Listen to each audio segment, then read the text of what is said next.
Hi அஸ்ஸலாமு அலைக்கும். இன்றைக்கி வந்து தேர்ஸ்டே வந்து டின்னர் வந்து பூரி தான். நான் அம்மாவை கொஞ்சம் ஹாஸ்பிட்டலுக்கு அழைச்சிட்டு போகிற வேலை இருந்துச்சு. அதை அழைச்சிட்டு போயிட்டு வந்து நான் அதுக்கு முன்னாடியே மாவை வந்து நான் பிணைஞ்சி வச்சுட்டு தான் நான் போயிருந்தேன். வந்து பூரி சுட்டு கிழங்கு வச்சாச்சு. கொஞ்சம் லேட்டாக தான் இன்றைக்கி டின்னர் முடிச்சிச்சு. நம்ம ஒரு பூரி ஒரு சேஃப் போட்டால் அது ஒரு சேஃப் ஆகுது. சரி, அதை மேனேஜ் பண்ணுறதுக்கு என் பிள்ளையோட டிஃபன் பாக்ஸ் மூடி இருந்துச்சு, அதை போட்டு அப்படி இதாகிக்கிட்டேன். அந்த இது தெரியாமல் என் ஹஸ்பண்ட் சொன்னாங்க, ஒன்று சுட்டு கொடுத்ததுக்கு இது என்ன வெக்கைக்கும் தெக்கைக்கும் போதும் அப்படின்றாங்க. அதோட இதை போய் கொடுத்தேன். இதை வந்து ஒன்றும் சொல்லலை, சாப்பிட்டாங்க.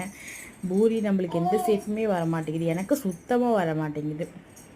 அதோட கிழங்கு வந்து பட்டாணி கேரட்லாம் போட்டு கூட்டு வச்சுட்டு என் ஹஸ்பண்ட் வந்து சேமியா கஞ்சி கேட்டிருந்தாங்க.